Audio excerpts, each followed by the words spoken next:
Okay, so today we're discussing the parasha. We're in parashat VaYeshev. This we could say that this is really where the saga of Yaakov and his children starts. It's an intriguing story. So what happens here? I just like someone has the mic on, reminding you. Yeah. Okay. So what is intriguing about the story of Yaakov and Yosef is that I think something we're surprised by Yosef's behavior. Maybe his sort of like innocence or naivete, and the way he is completely oblivious to the reaction of his brothers to him. But I think that it's not only here. It's sort of a trend with Yosef. It's a pattern that continues. That he is too trusting. He believes in people, and he's being betrayed again and again. It's almost like the opposite of Yaakov. Yaakov didn't trust anyone. Yaakov was cunning around Yitzhak, around Esav, around Lavan. And here is Yosef, who doesn't read the people around him.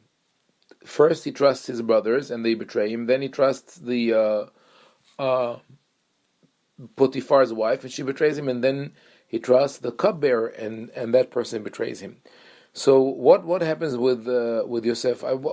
One possibility is that Yosef tried to avoid being like his father, like at least one facet of his father. He knew of his father's life. I don't know how much the children knew about the deception that their father pulled on their uncle, like Yaakov on Esav. But I have a feeling that they knew it because when later on they tried to tell Yaakov that his son was killed by an animal. The way they do it is, it says they slaughtered. They slaughter a goat. They dipped the garment in the Yosef's robe in the blood, and they sent it to their father. So on one hand, they're trying to pretend that this is a case of violent death. He was attacked by a predator. On the other hand, it's a hint. You see, you deceived your father by wearing a robe that wasn't yours, and by slaughtering goats, and this is what we do also. So a subliminal message. So it's very possible that Yosef decided. He said, "My father had to deceive people to survive. Now I don't want to do that." And you know how sometimes the more children try not to do what their parents did, they end up doing it from a completely different place. So this is what happened to Yosef. He tries not to deceive people. He tries to have full trust, be very honest, say the full truth, and he ends up playing the biggest game of deception in the Torah. So I remember reading once, an article by a woman who was self-made. She became very wealthy. And she said that as a child, she grew up in a very poor family, and her mother couldn't spend time with her because she had to work around the clock to make a living. So she swore that she's going to be very rich, and she could be with her daughter, and she could give her whatever she wants. And she says now that she got really pulled into her dream, she can't be home because she has to take care of her business, and she sometimes travels around the world. And ironically, she ended up in the same place where her mother was, trying to be so much different than her. So that just is a cautionary tale. We have to be careful of when we choose a direction in life, or our purpose, or the educational style, to do it because this is what we want, and not because we don't want to be something else. It could be the same thing. Just the question is, where are we coming at it from? Are we coming at it from the point of view of, I must do it because this is what I believe in, or I must do something different than what other people did. Same thing when you go to the elections. Do you vote for A because you like A, or do you vote for him because you hate B? This is the where it could really lead us to dangerous situations. So, going back to the parasha, at the very beginning, we see how Yosef is completely oblivious to what his brothers tell him. Why? It says in verse 4, when his brothers saw that their father loved him more than all of them, they hated him and could not speak peaceably unto him. Now that is something that you would think your brothers cannot talk to you in a normal way. They don't say hello, right? You come to this, they're playing basketball. Say, hi guys, what's up? You want to play? No. So it's okay. Like he's excited, and they're like, "What do we want to talk to you?" It registers at a certain point that they don't want you. Why are you not taking steps to do something about it? So part of it could be just immaturity. Yosef is 17 years old. Still, it's an age for boys where their emotional maturity is not full, where there's still a wide gap between logic and emotion, and also sometimes they just have this inability to read emotions. They're not unaware of it. There's a great book called Raising Cain, teaching emotional sensitivity to boys, which speaks about that, how sometimes boys grow up to be less sensitive than girls just because we don't teach them. But I don't think that is the case here. I think Yosef just was very, very honest. He maybe felt that they cannot talk to him, but then when he has the dream, he must tell it to his brothers because he doesn't want to deceive them. So he tells them, I had this dream that we are binding sheaves in the field, and your sheaves bow down to my sheaf. There we can imagine how that incensed them. And they tell him directly, we understand your dream. You want to be the king, you want to be the governor, and they hate him even more for his dreams and for his words. But that doesn't stop him. He has another dream. He tells his brother, and he says, now I had a dream that the sun and the moon and the stars bow down to him. And he knows that it speaks about his father, because in the first dream, in verse 5, we read, he told it to his brothers. But with the second dream, in verse 10, VaYesaper el aviv ve'el hav, he tells his father and his brothers, because he knows that the son in the dream represents his father. And his father also, right away, understands the dream. And he says, what is that dream? Why do you think that me and your mother and your brothers will come to bow down to you? But this creates, of course, great jealousy, but his father keeps it in mind. So, at this point of the story, we'll look at Yosef and we say, here's a young boy who tries to be loved by his brothers. His father doesn't help much by making him the favorite child. This is another example of the cautionary tales of the Tanakh, of the Torah, especially Bereshit, telling us what not to do. Don't have a favorite child. I mean, we all probably, if we have more than one child, we will have a favorite child. But there's a difference in how we convey to them. You could go to to the favorite child and say, I love you more than everyone, and you could go and tell it to your brothers, and then tell the rest of your children, you're good, but you're not as good as, etc. Or you try to keep it to yourself, and even though it will show off some way or another, it still would not be as detrimental when you tell people to their face. And people fight for that. People fight for the loves of their parents, even when they're 60 and 70, and I've seen that. So we see Yosef here. On one hand, he's being sort of sidetracked by his father, who loves him more than others, but he really wants to gain his brother's love. And that's why we read in verse 13 that when his father says, let me send you to your brothers, go check on them. Right? Very similar to the story also that happens with David when his brothers go to war against the Pelishtim, and his father sends him. And the same thing, when he gets there, they scold him, they rebuke him. David also was someone who was not loved by his brothers. So Israel the father tells Yosef, let me send you to your brothers. And he says, I'll go. Why not? And so why do you think Yaakov did that? Why did he want to send him over to his brothers? I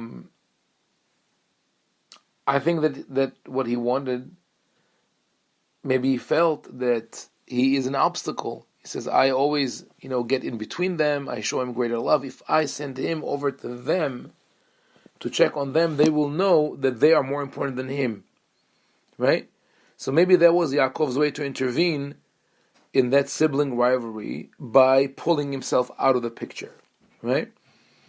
But it didn't work well. Yosef, on the other hand, was willing to do it because he wanted to do the same thing. He wanted to gain his brother's love. So he sends him, and he goes to Shechem. And here is a tragic verse in verse 15. It says this: "Vayimtzaeu ish v'hineh to'eh basadeh, vayishaleu ha'ish lemor ma tevakesh." A certain man found him, and he was wandering. Yosef was wandering in the field. He goes around. He doesn't know where to go. He's not a very practical person.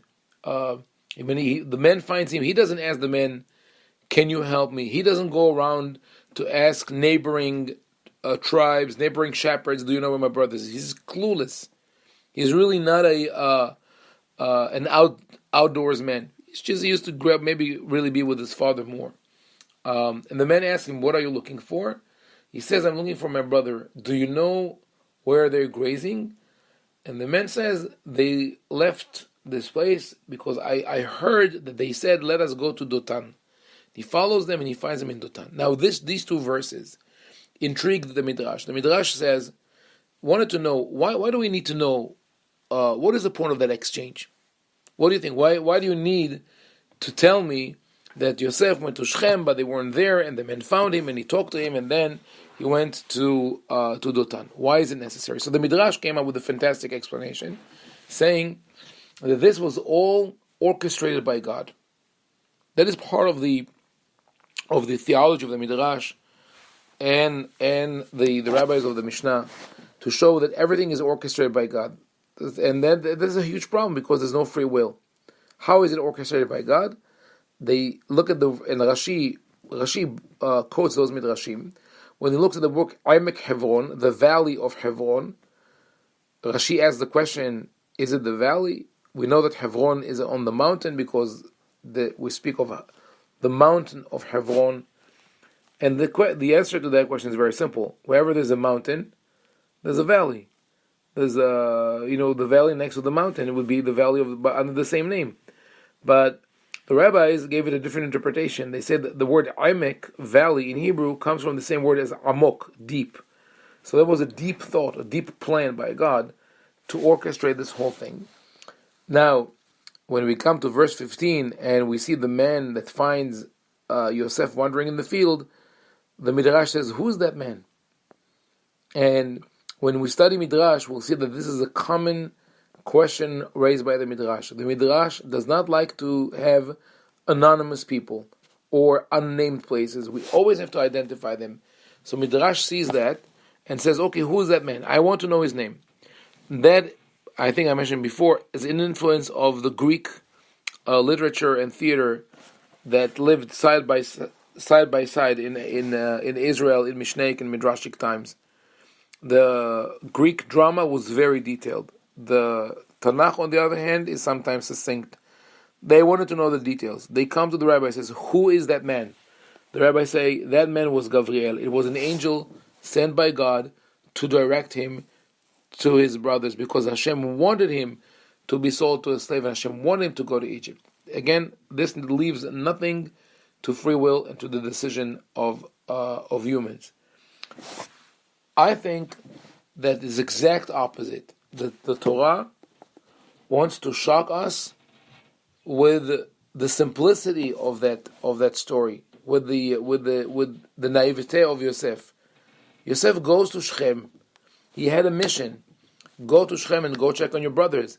He goes there, he doesn't find them, he doesn't know what to do. He just goes around, he wanders around, I don't know what to do. But he doesn't go back home. He's just stuck on that mission. I don't know what to do. I can't go back to my father empty-handed, and I don't know where my brothers are. And the man comes and says, I see that you're lost. It's also a metaphor. You're lost. You don't know your place. What are you looking for? He says, Et ahai anuchi mevakesh. I'm looking for my brothers. Tell me, where are they? And the man says, they left. And here the Midrash makes a beautiful comment. He says, when Yosef says, Et ahai anuchi mevakesh, don't read it as I'm looking for my brothers, but rather I'm looking for brotherhood. I'm looking for ahava. I'm looking for the cause of brotherhood. And the man says, they drove away, meaning they are driven away from brotherhood. There's a beautiful metaphoric explanation. But then, look at the second part of what the man says. Ki shamati omerim nelecha dotaina. He says, I heard a rumor saying that they plan to go to Dotan. How many uncertainties are in that sentence? They're not for sure in Dotan. What the man knows for sure is that they left. Where to? Shamati omerim nelecha dotaina. Maybe they said that we might go to Dotan. But Yosef, that was enough for him. He follows them and he finds them in Dotan. So what we see here is the determination of Yosef. I need to find my brothers no matter what. However, he comes to them. They saw him from afar. Before he came near them, they already plotted against him to kill him. And here again, we could look at the maybe allegorical message that is here, which is they see him from afar, and before he comes near, they're about to kill him. Meaning, they have this mental, emotional distance between them. He's always someone who's not part of them. They don't let him get close to them, and they decide to kill him. This is sort of the rationalization process that goes in the mind of a criminal. You want to harm someone, and we have that empathy. We say, oh, we feel that for that person. How can we do that to him? And then we say, no, but he deserves that, right? And we say, but that is a person like me. No, he's not a person like me. We hear people say, justifying crime by saying, he's not human. He took himself out of the human race. And that it could be said by bigots, by racists, but also by criminals.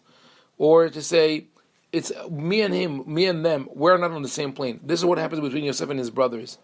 They are brothers, they are part of the same family, yet they could look at him merachok, from afar. Why? He is so different. He is the son of the other woman.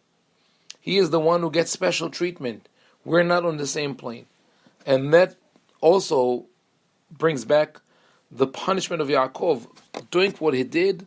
Because he deceived his father, he was deceived by Lavan. Because he was deceived by Lavan, he ended up with two wives who hated each other, and their children had this animosity.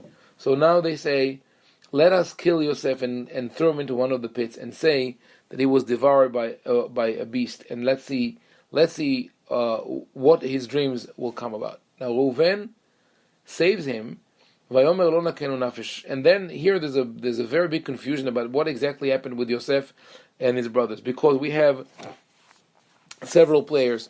It says that Reuven said, let's throw him to the pit. They threw him to the pit, and then they went to eat, and they see the caravan of the Ishmaelites coming, of Ishmaelim, and Yehuda says, let's sell him to the Ishmaelim. And then it says that the Midianites pulled him from the pit and sold him to the Ishmaelim.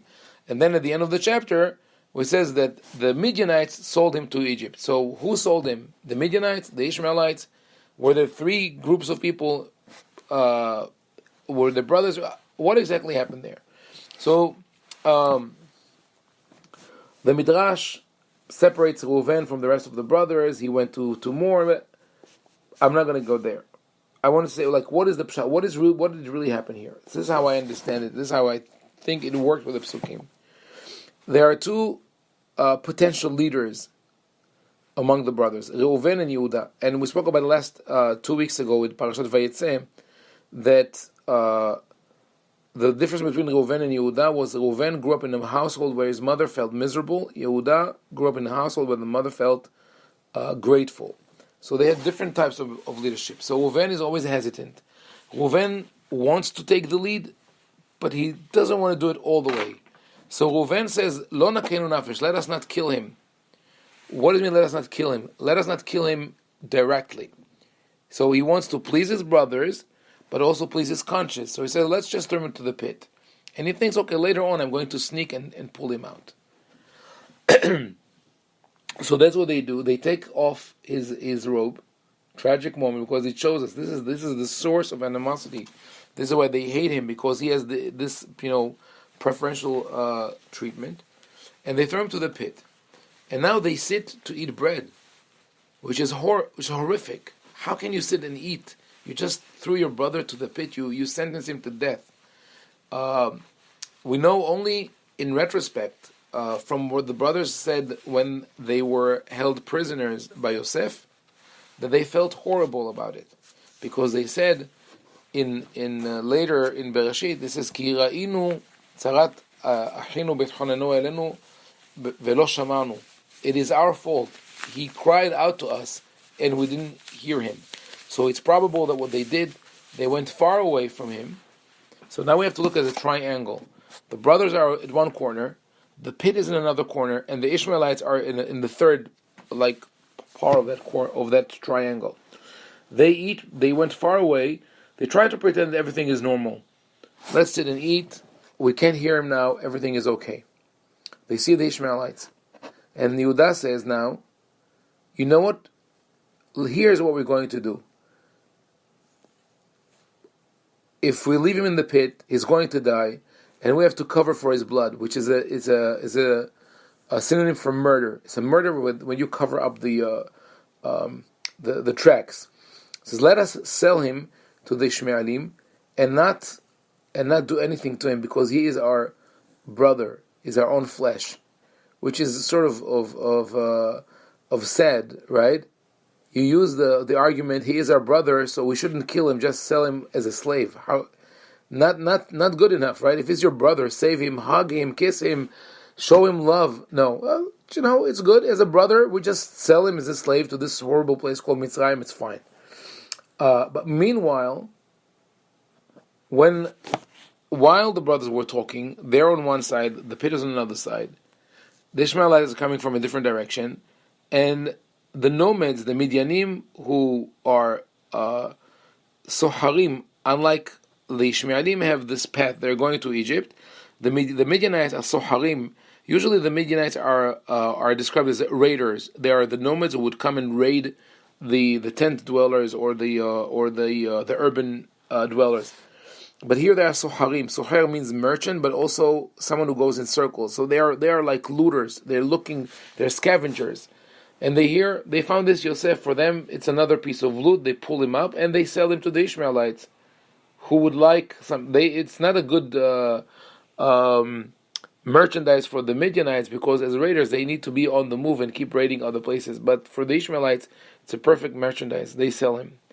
So after that is done, Reuven goes back. He sneaks to the pit to save Yosef, but he's not there. So he comes back to the brothers and he says, now I am responsible as the firstborn. What am I going to tell my father? And then that's what they do, this act of deception. They take the robe and they dip it in blood. So Yaakov is being deceived at the end of the day in the same manner that he deceived his father. Now, in verse 36, here this is something that confused the commentators, because the last people to hold Yosef were the Ishmaelites, right? But here in verse 36, it says the Midianites sold him into Egypt, right? So who was it, the Midianites or the Ishmaelites? So I think the answer is in the one missing yud in the pasuk. The Torah is very careful in the way it writes the words. So in verse 28, they are called Midianim. This is the right way to refer to the people of Midian. But in verse 36, they are called Medanim. And the word Medanim in Hebrew means fights or quarrels. So by omitting one yud, the Torah tells us, you know what caused Yosef to be sold as a slave in Egypt? was not that group of people or that group of people, but rather the quarrels, the fights that we had with his brother. And obviously, the Midianites were the first to start a chain that led to Yosef being sold to Mitzrayim. So from there we go to chapter 39. So Yosef gets to Egypt and he's being acquired by Potiphar. The Midrash says later on that Potiphar is the same person as Potiphar, whose daughter Yosef married, but obviously they're not the same people. They're not the same person, because Potiphar is Saris Paro Sarat Abahim, is the a eunuch or a minister of Pharaoh, and he is the chief executioner.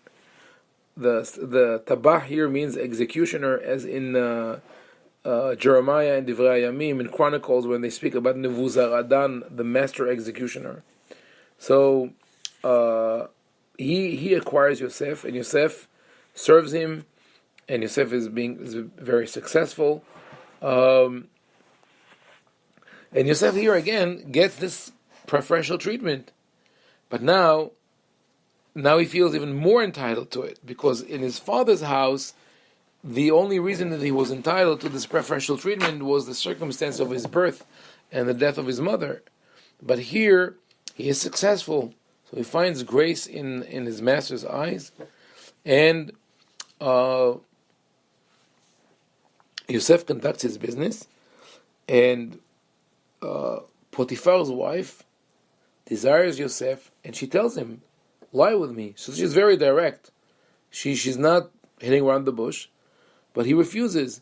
And on the word vayma'en in the Torah, when we read it with the ta'amim, with the trope, there's a special term called shalshelet that connotes confusion. In the Sephardic tradition, you read it vayma'en, so like, wavering voice. In Ashkenazi is vayma'en.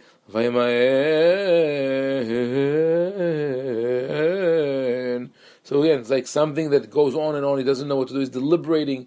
The music connotes the feeling, but he answers, "How can I do that? My master trusts me completely, and he gave everything to me, and the only thing that he prevents me from having is you, because you're his wife. How can I sin to God?" So here again, Yosef is very, very direct. You see his honesty. He tells Potiphar's wife, "This is impossible. I cannot do this. This is dishonor. If I will do that, I will sin to God. I will go against my master." Right?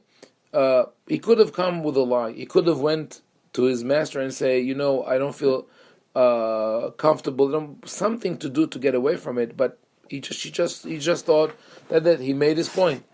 And day after day it goes on. Eventually, when he comes home, she catches him by his garment. Again, the beged. This beged, this garment that features prominently, with the deception of Yaakov of his father. The sons of Yaakov deceive their father with the beged, and here also Yosef is deceived with the beged. So she frames him. She tells this story. He attacked me, and the master gets very angry. But interesting thing, it doesn't say who he gets angry with. Right? His wrath was kindled. Like who kindled his wrath? Could be Yosef, could be his wife. Like who did he suspect? It seems that from the to judge by the prison where he was placed, that he was judged favorably, right? Because he's the white collar. He goes to the white collar prison with Asirei HaMelech, with the royal prisoners, and then just as it happened before, he becomes very successful, and he feels entitled. So when the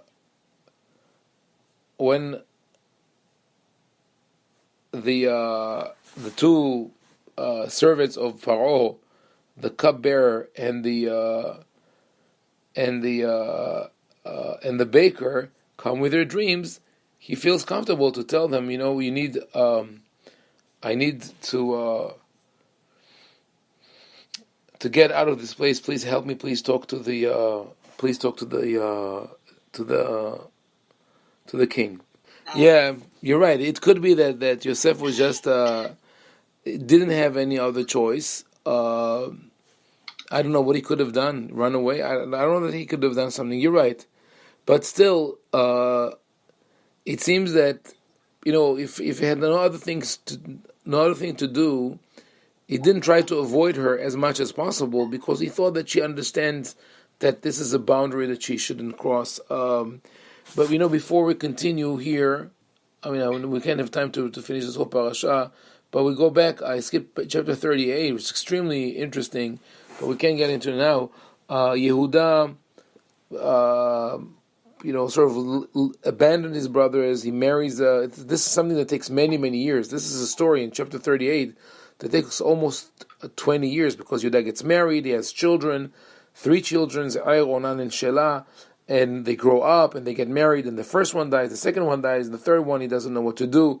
And then he tells Tamar, "You should sit as a widow." She deceives him, and she gets him to impregnate her because she thought that was like back then that was the Levirate law that you'll have children. There are a lot of ingredients, a lot of elements here that indicate that this was somehow it is related to the cultic prostitution, the way the whole story is conducted. But the really important thing here is that how does she deceive Yehuda? She dresses with a different garment, and she demands a goat as a payment. So again, it's a goat and a garment, right? Yaakov deceives Yitzhak with the goat and a garment. The children deceive Yaakov with the goat and a garment, and Tamar deceives Yehuda with the goat and a garment. Not only that, when she's pregnant and Yehuda says she's a harlot, we have to execute her. She says, the man who owns those objects, the staff and the signet and the cords, is the father of my child. And she says, Hakerna, please recognize. Now, these words, please recognize, if you look like previously in chapter 37, when the brothers brought the garment to their father, in 37:32, they said, please recognize, Hakerna, Haktonet bin Chaim lo. So the same exact words that probably Yehuda, as the leader of the brothers, told his father, please recognize whether this is the garment of your son or not. The same exact words were told him. Like this idea of what you do is going to come back and bite you is throughout the book. And actually among Iraqi Jews, there's a saying that I heard from my father, is haker behaker, like discern for discern, like the same words. If you said it, Yehuda, you said it to your father, it came back to you. So it seems there's a lot of deception in this family as well. Yeah, and this is something that I think really you're right. It's a strong message that Torah sends us here, and I think that it is that we sometimes could be trapped in a certain cycle. It comes from we emulate the behavior of our parents. The only way to get out of it is not to emulate it if it's negative, and not to go against it for the sake of being against it, but to be able to assess reality and situation and know what is it that we need to do. And that is something that I sent you my article on Bereshit. I think that is the whole idea of Bereshit is this cyclical movement that we are trapped in. Okay, this is what my father did, this is what my grandfather did, and I'm going back through it, and it's not going to help. I said before, we shouldn't do things to be against what our parents did. This is also not right. But we should do things out of discernment and understanding of what is the right thing to do. If you just do things to be against them, it's not going to work. If you just live comfortably with what you see and you emulate their actions, it could lead to disasters. And that's what we see here. Yaakov's behavior towards his father played again and again through his family. So, and that is part of the beauty of the Torah, to teach us all these lessons, not by giving us rigid rules, this is what you do, this is what you don't do, but you read the story and you say, okay, I understand how families could go wrong. So we go from there to chapter 40, right? Yosef is in prison, and that's the famous story. They both have the dream, and they come and tell him, and we don't know what to do. And he interprets both dreams, but in a completely different way. And so one of them is going to be executed, the other one is going to be pardoned.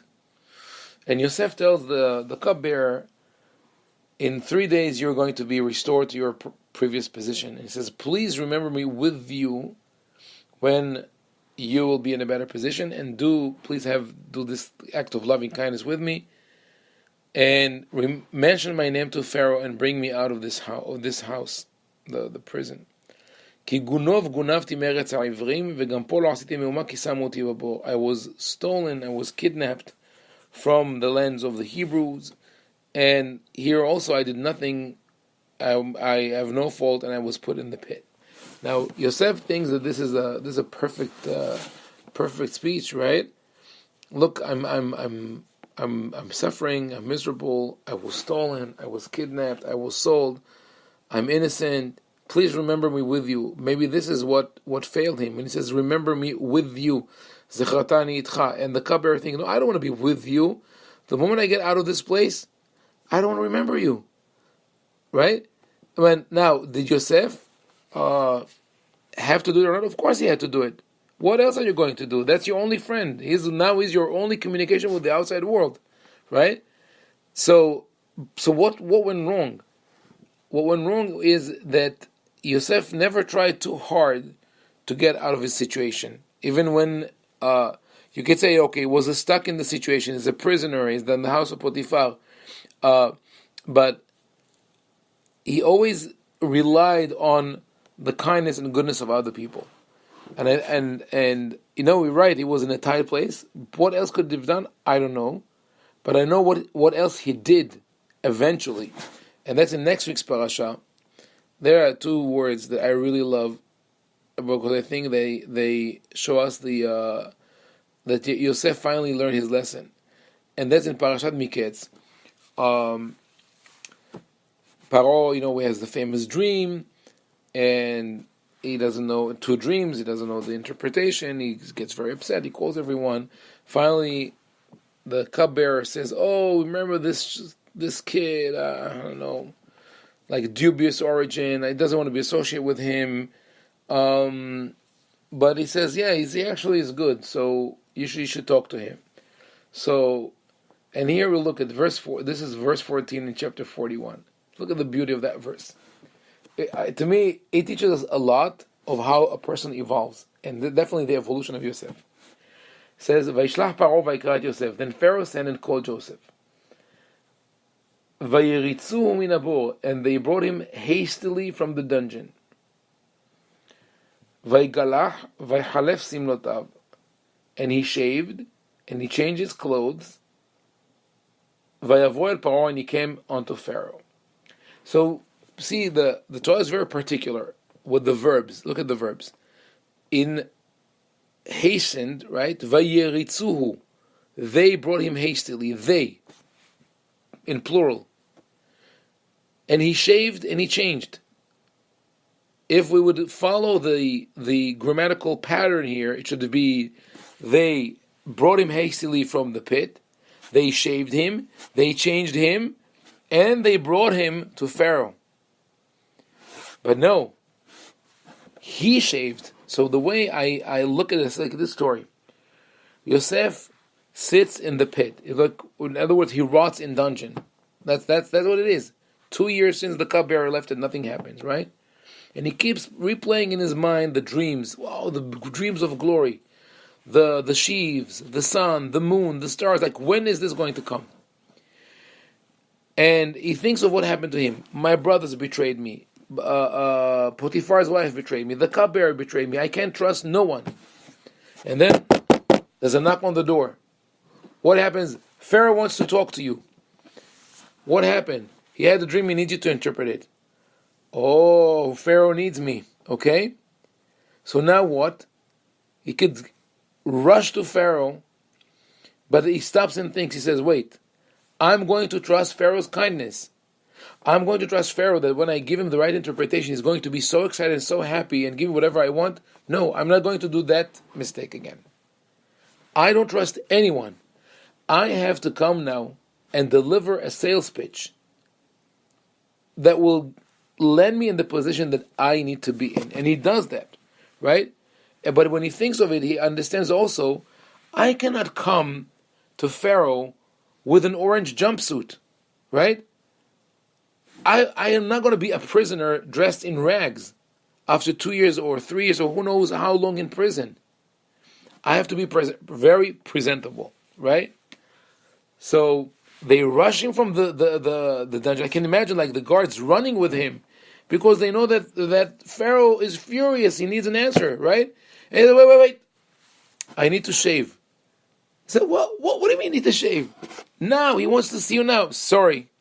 As an interpreter of dreams, I need to be clean shaven. That's rule number 1 of dream interpreting. I know whatever lie he sold them, right? He says, I cannot come to the king like that, right? So he does that, and then they say, okay, let's go. He says, no, I need a clean suit. Let's go to Armani or Hugo. I don't know. I need a clean suit. I need to dress well. Also, another rule in my profession: if you want to interpret the dream correctly, this is what you do.